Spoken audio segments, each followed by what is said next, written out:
Hello everyone, chicken, pork, and adobo Chinese style for today. Let's go everyone and come join us. Thank you.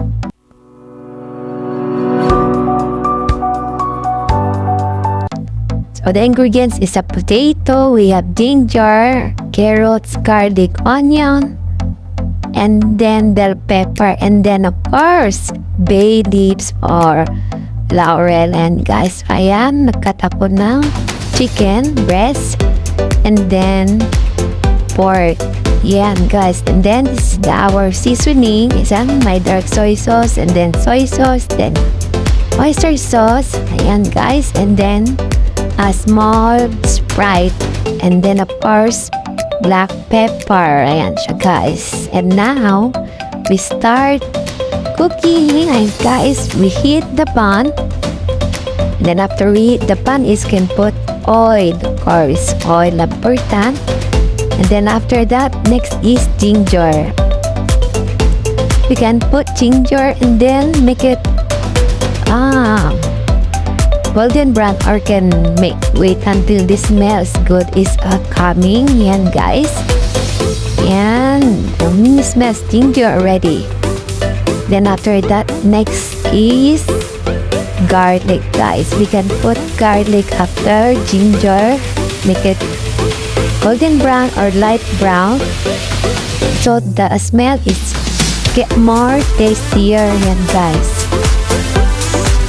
And just mix it.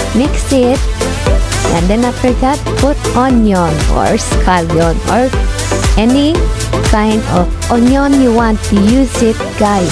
Yan. And then just mix it. Just saute all the ingredients like ginger, garlic, and onion. Like that. Just make it light brown guys. And then now I think it's almost ready. We can put the meat we use, chicken and pork guys. Yan, make us only. And then we can put yan. It's I put already. Just mix it. Chicken and then pork. I use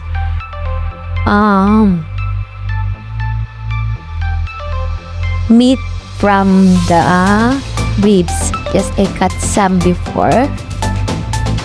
Some more tasty your adobo. So we call that chicken and pork adobo in Chinese style. Chinese styles because I use Chinese seasoning guys. Yan. Then put 2 bay leaves, yan, laurel, and then small black pepper. Just a little bit only because our kids didn't like too much because it's spicy. This says it's spicy if you put too much black pepper. Yeah.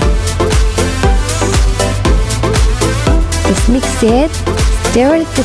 Taste. And then next is we can put soya sauce. Yes, I put soya sauce. And then I put oyster sauce. It depends what you want. It's salty, little bit salty. Then I put little bit dark soy sauce to make it colorful. And then just keep mixing it until the soya sauce get cover the meat into brown. Yeah. Keep mixing it, and then just like that. The next is we can put the carrots. Just I cut into small so easy to cook. Bite size, and then I put also the potato. Yeah, like that guys. Potato, and the next is just mix it. Just keep mixing it. Like that. Then, after that, you can put the secret. This is the secret of your adobo. I put Sprite. If you don't have Sprite, is any soft drinks you want to put, it's okay. Like that, just mixing it. Then, after that, just cover it into 15 to 20 minutes, low fire only. Yeah, and then just wait until done. But you need to check also every 5 minutes.